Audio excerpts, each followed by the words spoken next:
Cuando pensamos en los números, solemos creer que todos forman parte de un mismo conjunto, o al menos al principio. Pero en realidad, a lo largo de la historia, los matemáticos tuvieron que ir creando distintos grupos de números para resolver nuevos problemas. En este video vamos a recorrer cuáles son esos conjuntos, cómo se relacionan entre sí y por qué los números reales son el gran conjunto que reúne a todos los anteriores. Pero bien, para empezar a hablar de conjuntos numéricos, primero tenemos que dar una definición de ellos, que es la siguiente. Son conjuntos de números que se organizan y clasifican según sus propiedades matemáticas, dotados de estructuras algebraicas y de orden, que permiten representar diversas situaciones y realizar operaciones aritméticas y más complejas.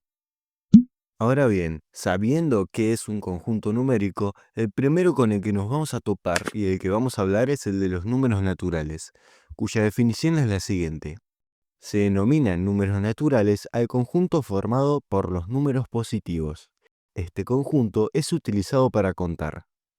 Aunque tradicionalmente se considera que el cero no es un número natural, en algunos contextos el conjunto de los números naturales puede incluir el cero, es decir, comenzando del cero, siguiendo el uno y así hasta los infinitos positivos.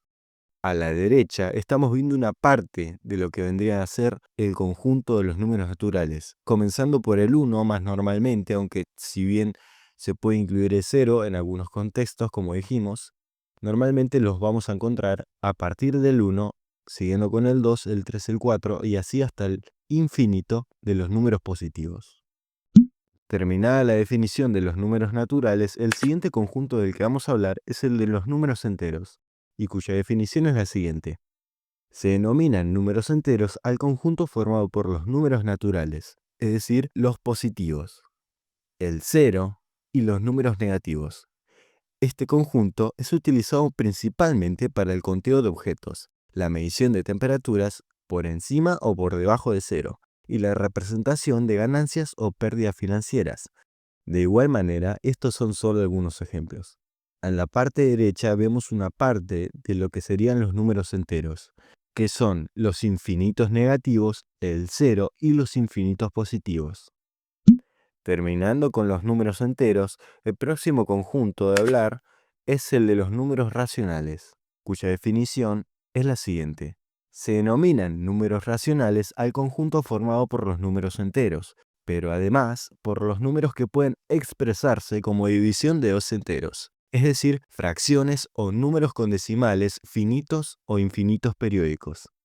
Este conjunto es utilizado especialmente para expresar y manejar divisiones de una unidad en la vida cotidiana.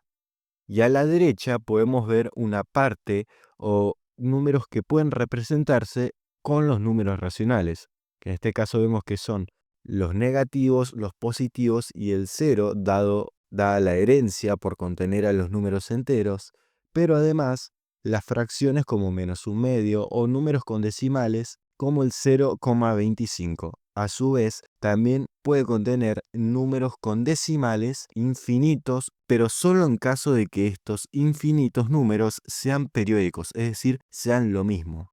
Supongamos el 0,333333 periódico, es decir, siempre se va a repetir el mismo número. Por lo que en ese caso, ese número periódico estaría dentro del conjunto de los números racionales. Pero bien, ahora el siguiente conjunto del que vamos a hablar es el de los números irracionales, cuya definición es la siguiente. Se denominan números irracionales al conjunto formado por los números que no pueden expresarse como una fracción de dos enteros, y cuya representación decimal es infinita y no periódica. Este conjunto es utilizado principalmente para la geometría y el cálculo. Y a la derecha vemos casos de números que solo pueden estar contenidos en el conjunto de los irracionales, como el número pi, raíz de 2, entre otros, ¿no? Ahora bien, por último, el conjunto que vamos a hablar es el de los números reales, cuya definición es la siguiente. Se denomina números reales al conjunto formado por la unión de los números racionales y los números irracionales. Su importancia no está en introducir un nuevo tipo de número, sino en agrupar en un solo conjunto todos los números que hemos visto hasta ahora, permitiendo representarlos de manera completa en la recta numérica. que para los que no sepan qué es una recta numérica y cómo se acomodan los números en ella, próximamente vamos a hacer un video sobre eso.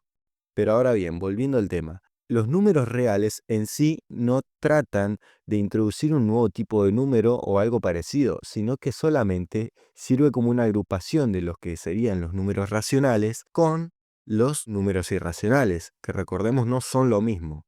Y por lo tanto, el alcance que llega a tener el conjunto de los números reales, como vemos a la derecha, son de todos los infinitos negativos, el 0, hasta todos los infinitos positivos. Pero siempre acuérdense de esto, absolutamente todo número va a estar dentro de los números reales. Y esa es la importancia de este conjunto.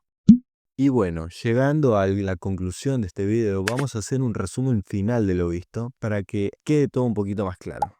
Lo primero, los conjuntos numéricos nos permiten organizar y clasificar a los números según sus propiedades. Los números naturales son los números positivos y en algunos casos también se incluye el 0. Los números enteros abarcan a los naturales, el 0 y los negativos. Los números racionales incluyen a los enteros y además a todas las fracciones o decimales finitos y periódicos. Los números irracionales son aquellos que no pueden expresarse como fracción con decimales infinitos y no periódicos. Y por último, los números reales, un conjunto que no añade un tipo nuevo de número, sino que reúne a todos los anteriores en uno solo. Y bien, esto es todo lo que tenía para decir de los conjuntos numéricos. Desde ya espero que te haya servido este video y si fue así, te agradecería un me gusta o comentario o suscripción al canal. Como dije, esto es todo por hoy y espero verlos en un próximo video.